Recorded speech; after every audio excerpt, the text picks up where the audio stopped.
Tonight, the Prime Minister faces tough questions about his leadership after a devastating political loss. And it's clear that I and my entire Liberal team have much more work to do. The message sent by voters. Finally, the blue wave is coming. It's great news for Canada. After a Liberal stronghold turns Conservative. I simply just yelled out, "The truck's stolen." I guarantee it. And sure enough, it was gone. A CTV News exclusive investigating the connection between a car getting serviced and then stolen. Also feeling the financial squeeze as inflation goes in the wrong direction. I think the odds of that July rate cut are going to get scaled back pretty quickly. Plus, a plea deal for Julian Assange, free after 14 years. There's nothing to be gained by his continued incarceration, and we want him brought home. And the sting of coming so close. I'm very proud of the Oilers for making it this interesting. Edmonton fans start to move on, while the Panthers make a splash with the Stanley Cup.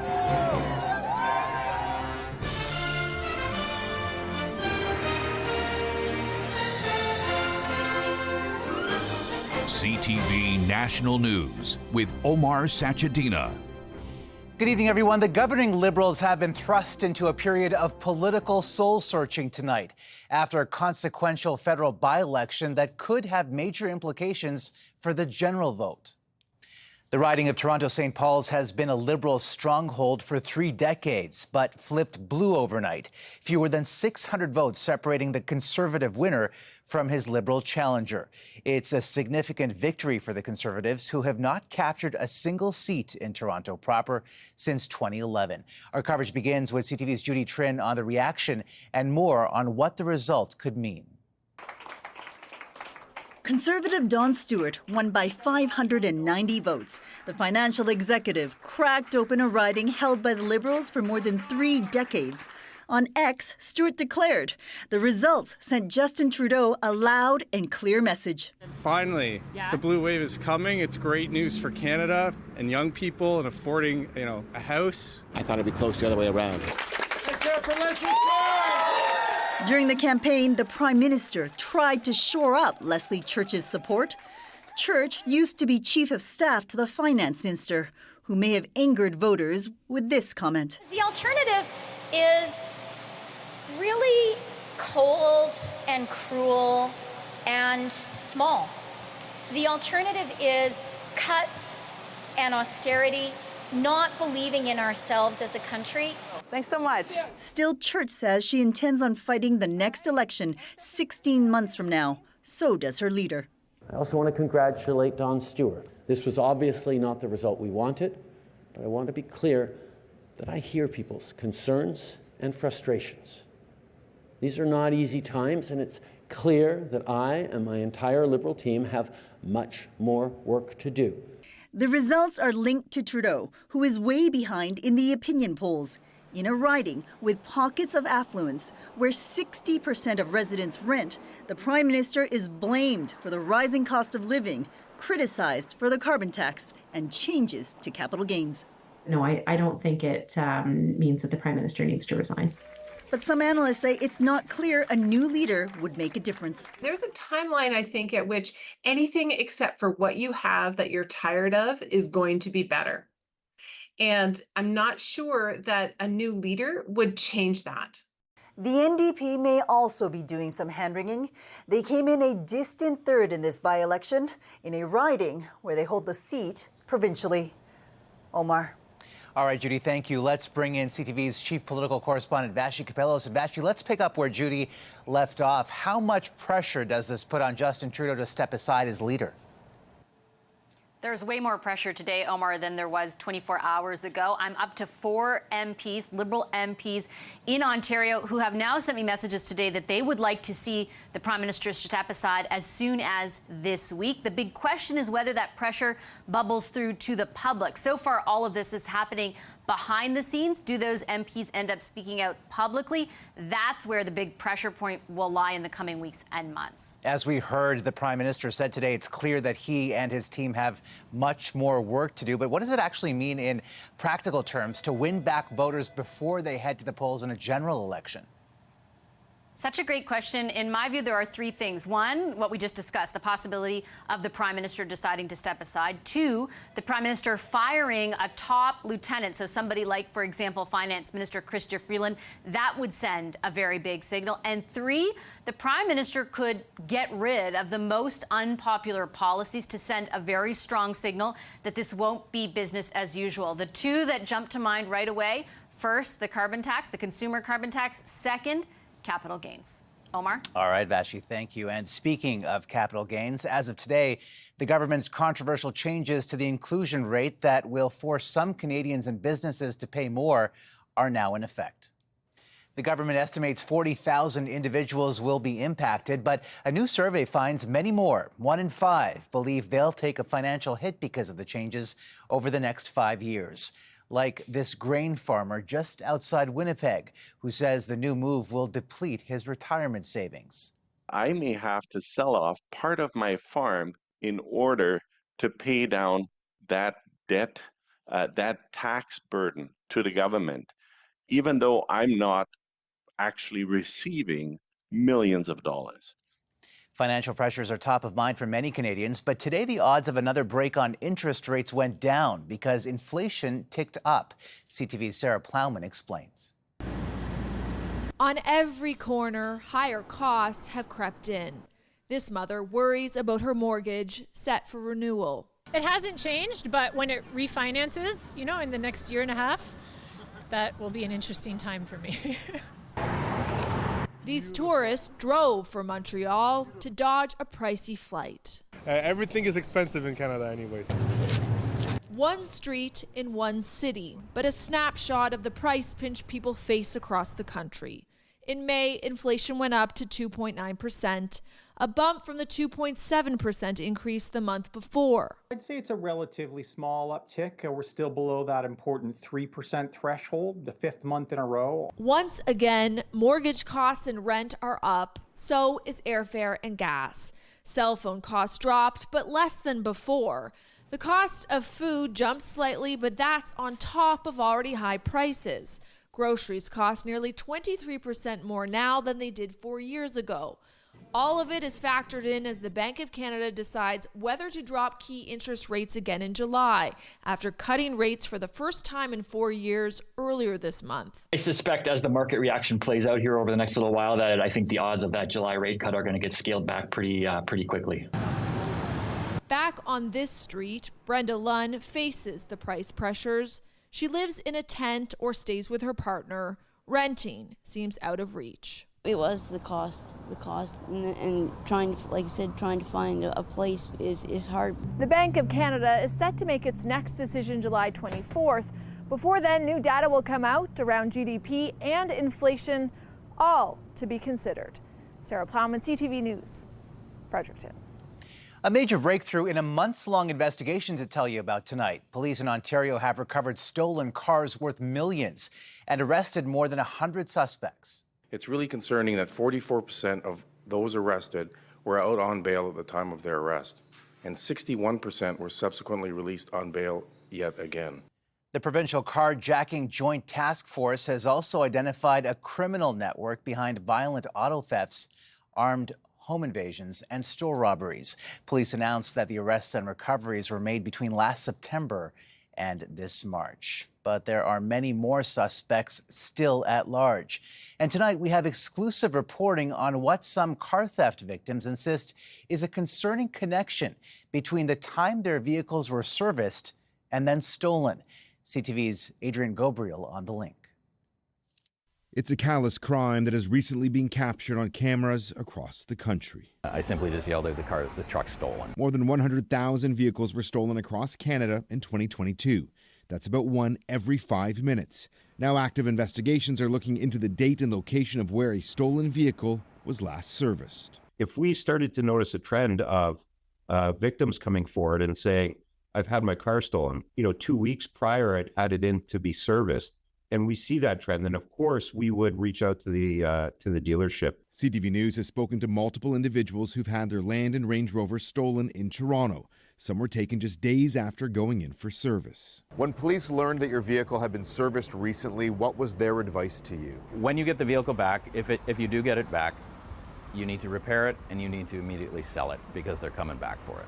James asked we only use his first name to protect his family. In May, his Land Rover went in for service. Last Thursday, it was stolen, even though he'd taken a long list of precautions. We put a steering wheel lock on it, a club.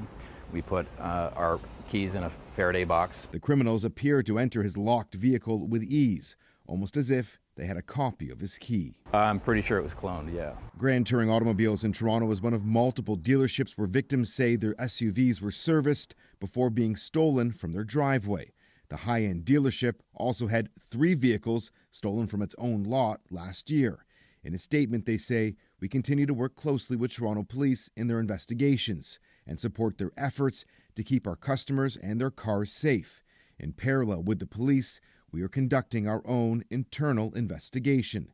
Investigators in Toronto haven't charged any dealerships, nor do they believe any reputable ones like Grand Touring are directly linked to any auto thefts. It's going to be 1 or 2 individuals within a specific dealership that would have access to client customer information. The common thread from the authorities: if there's a window of opportunity to steal a vehicle, criminals will exploit it. From attaching tracking tags, cloning keys, even attempts to steal client lists.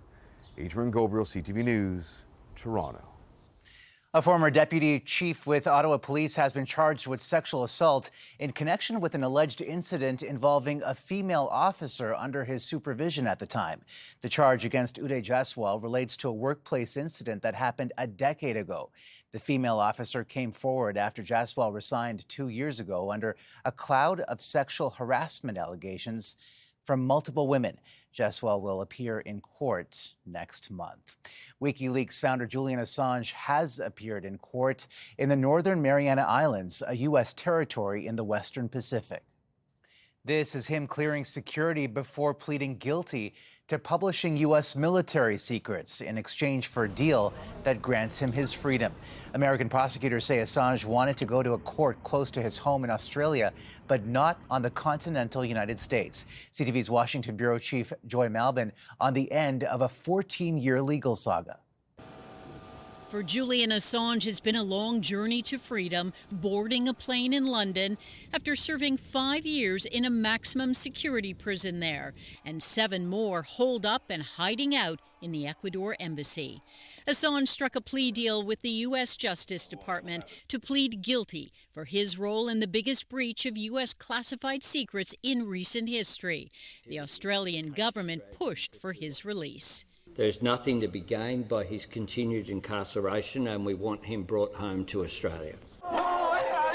Celebrated by some as a hero, others as a traitor, Assange has long argued he was acting as a journalist when he published stolen military secrets on WikiLeaks at the height of America's wars in Afghanistan and Iraq, leaking video of a U.S. helicopter attack on civilians in Baghdad, revealing classified documents and diplomatic cables. Accused by the U.S. of putting lives at risk, he defended his actions. We hope to correct some of that attack on the truth that occurred before the war, during the war, and which has continued on since the war officially concluded. His wife and lawyer waiting for him in Australia, along with his 2 young sons, born while he took refuge in the Ecuador embassy. This period of our lives, I'm confident now, has come to an end. And I think that by this time next week, Julian will be free. After years of legal battles, Julian Assange is no longer a wanted man. But his campaign says it's not enough to be free. They will seek a pardon. Joy Malbon, CTV News, Washington. Chaos on the streets of Nairobi tonight after lawmakers in the Kenyan capital approved tax increases that demonstrators say will drive up the cost of living. I'm here to address you. You must go. Some broke into Parliament. Police responded with water cannons and tear gas. At least 5 people were fatally shot and dozens more wounded.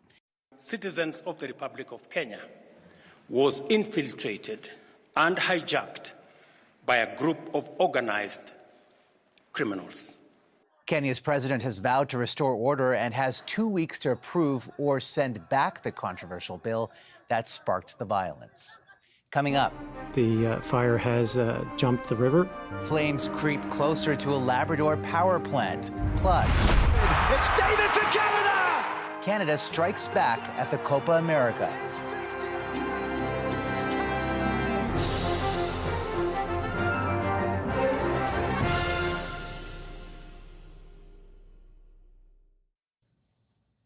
A raging wildfire in Newfoundland and Labrador has forced the evacuation of a crucial power plant, which also supplies electricity to Quebec.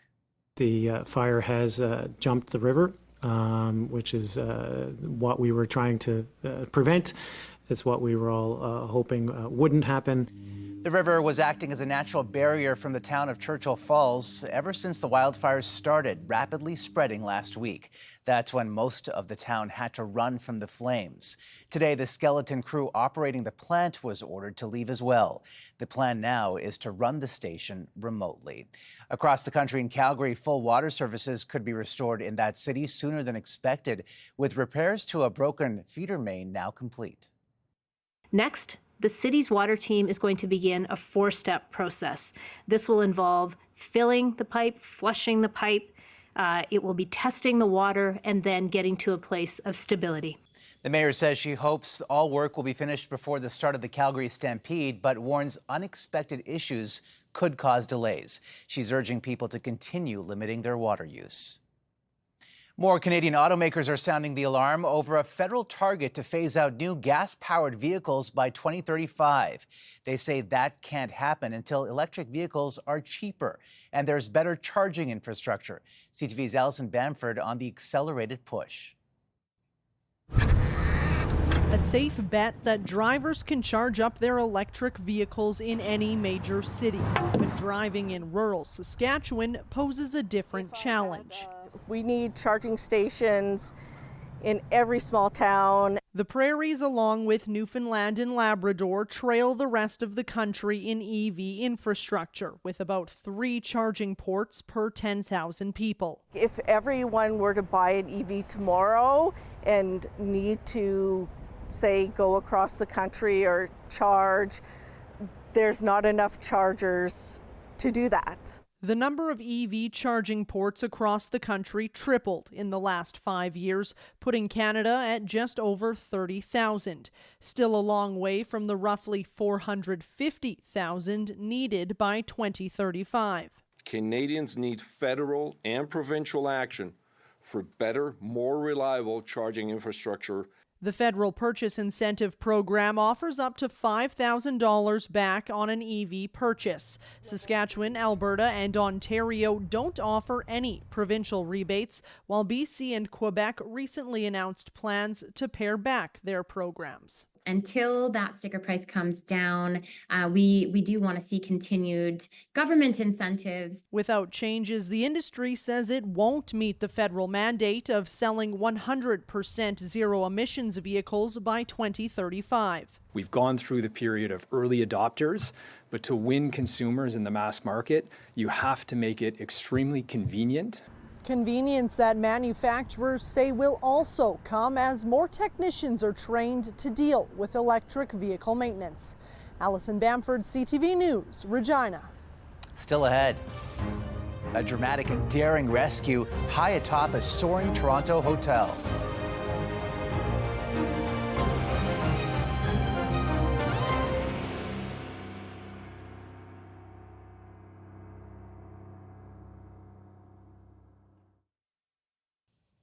A high-flying rescue today in downtown Toronto after 2 workers became trapped outside the 56th floor of a hotel. The swing stage dangled from near the top of the St. Regis Hotel after some of the cables suddenly snapped.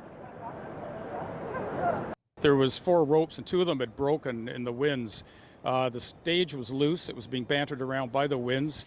Firefighters managed to secure the stage and get the men to safety. China made space history today, becoming the first country to retrieve rocks from the far side of the moon. The capsule, full of lunar rock and soil, returned to Earth, landing in a field in Mongolia. Scientists will now analyze the material for clues about the origins of planets. They'll also compare the samples to those taken from the near side of the moon, looking at why the two sides are so different. And soccer fans are over the moon after Canada's men's team beat Peru in a heated match at the Copa America. In towards Jonathan David. It's David for Canada! Jonathan David, on his 50th cap, gives Canada the lead. Jonathan David scored Canada's first ever goal, clinching its first ever win at the tournament. Peru was also down to 10 men after one of their players was sent off for a dangerous tackle. All of this unfolding in sweltering heat, forcing a stop and play after a referee fainted and left the pitch. Canada's next match is against Chile on Saturday. After the break, a crude awakening after the Oilers run out of fuel.